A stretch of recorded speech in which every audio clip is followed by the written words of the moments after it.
Binabati ko po kayong lahat. Itago niyo na lang ako sa pangalang Maggie, taga Laguna, at ibabahagi ko lang po sana itong aking naging karanasan. Nangyari po ito noong ipinagbubuntis ko pa yung panganay na anak namin ng asawa kong tawagin nating Manuel. Simula nga nang malaman naming buntis ako, naging maingat na kaming mag-asawa. Nagpasya nga kami noon na manatili na muna sa bahay ng aking mga magulang. Gayong malimit na wala sa bahay namin yung asawa ko dahil sa kanyang trabaho. Gabi na nga akong nakakauwi noon si Manuel galing sa kanyang trabaho dahil nga malayo pa nga yung kanyang biyahe pa uwi sa aming baryo. Malapit din sa bahay yung bahay ng aking mga magulang. Kaya't medyo malapit sa ospital kung sakali mang merong mga emergency. Kapag ganoon, hindi kami mahirapang tunguhin yung ospital kapag may hindi inaasahang mangyayari sa akin o sa aking ipinagbubuntis. Mga nasa 7 buwan na po akong nagdadalang tao nang magsimulang paranasan kami ng aswang sa bahay ng aking mga magulang. Pero kahit na ganon, wala naman akong pangamba o takot dahil alam ko na kasama ko yung mga magulang ko na handang makipagpatayan sa mga nilalang na iyon. Maging ligtas lang kami ng kanilang magiging apo. Hindi naman ganon kalala yung pagpaparamdam ng aswang. Ngunit kaluskos lamang yung nakakaya nitong gawin. At hindi rin naman nagtatagal at nawawala rin kapag nagsisigaw na yung aking ama at lumalabas ng bahay. Minsan, kapag nangyayari nga yung ganon, ay lumalabas yung tatay ko at sinusuyod yung buong paligid at pagkatapos nun, ay magsisiga ito sa labas at lalagyan niya ng insenso at pati na rin asin. Kapag ganoon, ay bigla rin namang nawawala yung aswang. May mga pangontra din noon sa aswang na nilalagay sa labas at loob ng bahay. Lalo na nga sa mga bintana at kwarto, kung saan nga kami nananatili ng asawa ko. Dahil doon, kampante akong hindi naman kami mapapahamak. Pero isang gabi, hindi nga ako makatulog noon dahil wala pa yung asawa ko. Gawa nun, naisipan kong hintayin na lamang siya sa aming sala. Gising pa ng mga oras na yun yung aking mga magulang at nasa labas ng bahay yung tatay ko dahil binabantayan nito yung apoy na kanyang ginawa, samantalang yung nanay ko naman ay nasa kwarto nga nila at abala sa pag-ayos ng kanilang higaan. Naupo na lamang ako sa silyang nasa may sala at minabuting magbasa na lang muna habang naghihintay sa asawa ko. Habang nagbabasa ako noon, pakiramdam ko ay napakaalinsangan ng paligid. Kaya't naisipan kong bahagyang buksan na muna yung bintana sa aming sala. Hindi naman ako takot noon. Gayong katapat lang din ng bintanang yon yung pwesto ng aking ama. Nagulat pa nga si tatay nang makita nga niyang binuksan ko yung bintana. Tinanong pa nito ako kung bakit ko nga ba ginawa yon at kung bakit hindi ako natutulog gayong mag-alas 9 na nga yun ng gabi. Mga ganun po kasing oras noon ay talagang oras na ng pagtulog. Tinugunan ko na lamang siya na naiinitan nga ako dala ng malinsangan na panahon. Kaya't hindi nga ako makatulog sa aming kwarto at isa pa ay hinihintay ko rin yung asawa ko.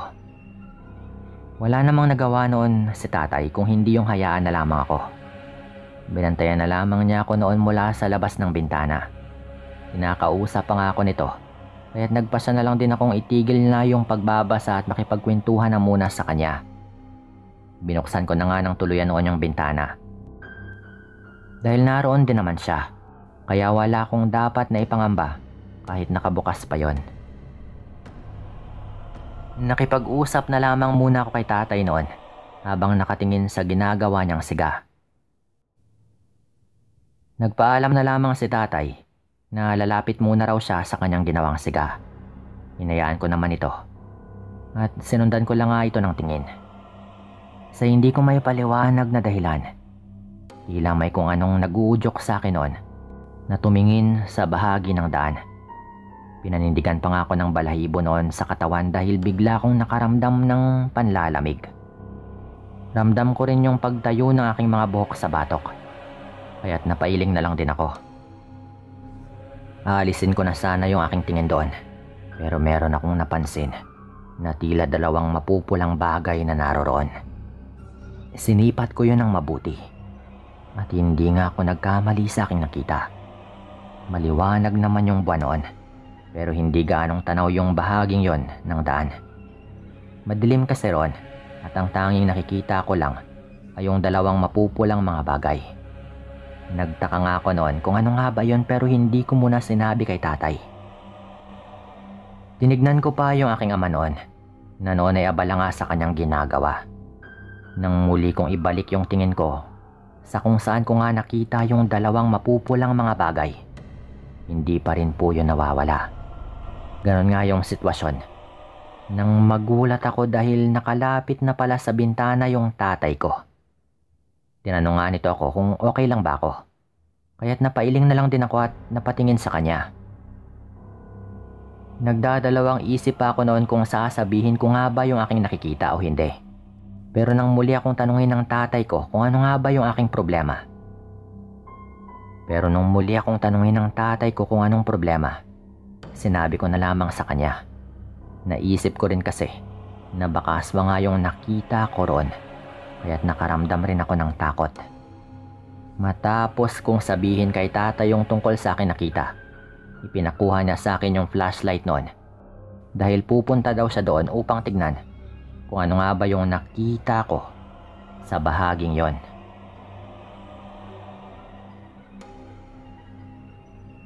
Hindi niya kasi nakita yung kung ano mang nakita ko. Minabuti na nga lang niyang puntahan. Iniabot ko naman kay tatay noon yung flashlight na kanyang dadalhin. Nakita ko ring hawak niya yung kanyang itak. At bago nga siya nagtungo doon, ay pinasara pa nga niya muna yung aming bintana. Naagaran ko namang ginawa. Hinintay ko na lamang kung ano nga ba yung ibabalita ni tatay noon pagbalik nito. Hindi pa ako mapakali noon dahil baka kung ano nga yung mangyaring masama sa aking ama kung sakaling ang merong aswang na naroon. Makalipas yung halos mga 10 minuto, narinig ko na lang yung boses ng tatay ko. Pati na rin ng aking asawa. Sabi pa nga nito, sinuyod raw niya yung kabuuan ng bahaging yon, ngunit wala raw siyang nakita. Naabutan pa nga siya ng asawa ko noon at tinulungan din siya.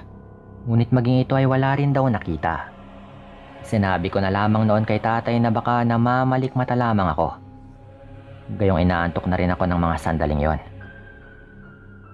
Napatango na lamang yung tatay ko noon at pinagsabihan kami ng aking asawa na magpahinga na sa aming kwarto. Pumasok na nga kami noon sa kwarto upang magpahinga. Pero hanggang sa mga oras na yon ay hindi pa rin nawawala sa isipan ko kung ano ba talaga yung aking nakita. Nakatulugan ko nga lang yung pag-iisip kung ano nga ba yung bagay na yon. Kinaumagahan nang magising ako ay nakaalis na rin yung aking asawa. Naabutan ko ring nagbibihis si nanay at tatay gayong may pupuntahan daw silang dalawa. May iwan akong mag-isa noon sa bahay kaya't inihabili nilang huwag akong lalabas at manatili lang sa loob. Hindi rin kasi sila magtatagal at babalik naman agad. Kaya't sumang-ayon na lang din ako sa kanilang mga sinabi. Nang makaalis na nga sila, nanatili na lamang ako sa loob ng aming bahay. Nabala ko na lang muna yung aking sarili sa pagbabasa ng libro. Habang nagbabasa nga noon, nakarinig ako ng ingay sa may labas ng aming bahay. Dahil doon, lumabas ako upang tignan kung sino yon. Nakita ko naman yung isang matandang babae na may dalang basket na may mga kakanin. Tinanong ako nito kung nasaan yung nanay ko gayong aalukin sana niya ng kanyang mga kakanin. Hindi ko naman pinag-isipan ng masama yung matanda. Gayong sabi nito ay suki raw siya ni nanay sa bayan. Dagdag pa niya ay nasa kabilang baryo lamang daw yung kanyang bahay. Kaya't naisipan niyang pumunta sa bahay dahil hindi raw niya nakikita yung nanay ko na nagpupunta sa bayan. Sinabi ko naman noon sa kanya na umalis nga yung aking mga magulang. Hindi ko alam pero nakita kong malapad na napangisi yung matanda dahil sa aking sinabi. Nagwika pa nga ito. Nasayang daw at wala yung nanay ko ng mga sandaling yon. Inalok din niya ako noon pero tumanggi nga akong bumili. Napansin ko noon yung matanda na panay nga yung tingin sa aking tiyan. Dahil doon ay kinabahan nga ako at kinutuban ng masama. Walang ano-ano. Hinimas niya yung tiyan ko at sinabing malaki na raw ito. Bahagya namang kumirot yung tiyan ko noon. Naani mo'y naging malikot yung sanggol na nasa sinapupunan ko. Hindi ko alam kung anong ginawa nito at hindi ko nga siya namalayang gawin yon. Dahil doon, lumayo nga ako ng kaunti sa kanya noon at napatanong pa siya kung ilang buwan na nga yung tiyan ko. Kaya tinugunan ko naman po ito. Bahagya akong tinapik yung kanyang balikat habang sinasabing 7 buwan pa lamang yung tiyan ko at medyo matagal pa bago ako manganak. Nakita ko namang tila naging dismayado yung mukha ng matanda dahil sa pagtapik ko dito. Dahil doon ay nagpaalam na nga rin itong aalis na. Ginawa ko yung pagtapik dahil naalala ko yung sinabi ng nanay ko noon na kapag tinapik ka raw o hinawakan ng isang aswang, dapat ay gantihan mo rin daw ito ng hawak o tapik. Pagkaalis nga nito, ay pumasok ako sa aming bahay noon habang kinakabahan. Pinilit ko pang kumalma noon pero masama talaga yung aking kutob. Nang makauwi na nga yung mga magulang ko, agaran kong ikwento sa kanila yung mga nangyari. Napamura na lamang yung mga ito. Lalo nang sabihin ni nanay na wala siyang suki sa bayan na matandang babae. Pinutuban nga silang hindi maganda sa matandang babaeng yon dahil baka aswang daw talaga yon. Nang mga sandaling yon din mismo, inihanda na nga ni tatay yung kanyang itak at pati yung mga gagamitin niya sa paggawa ng siga kapag gumabi na. Yung nanay ko naman ay naglagay ng mga pangontra noon sa bintana at pinto at maging sa labas ng bahay. Kinagabihan nga po noon, mga bandang 8:00 ng gabi nang magsimulang sumakit nga yung tiyan ko. Hindi ko alam kung bakit, pero tila naging malikot nga yung sanggol na nasa sinapupunan ko. Alalang-alala naman noon si nanay at tatay dahil sa nangyayari sa akin. Napapaiyak na ako noon dahil sobrang sakit talaga ng tiyan ko at kahit anong gawin ko ay hindi yon nawawala. Bahagya na rin po itong naninigas noon, kaya't kinakabahan na nga ako ng husto at naisipan ko nang baka may mangyaring masama sa aking sanggol. Napagpasya na lamang na aking mga magulang noon. Nadali na nga ako sa ospital.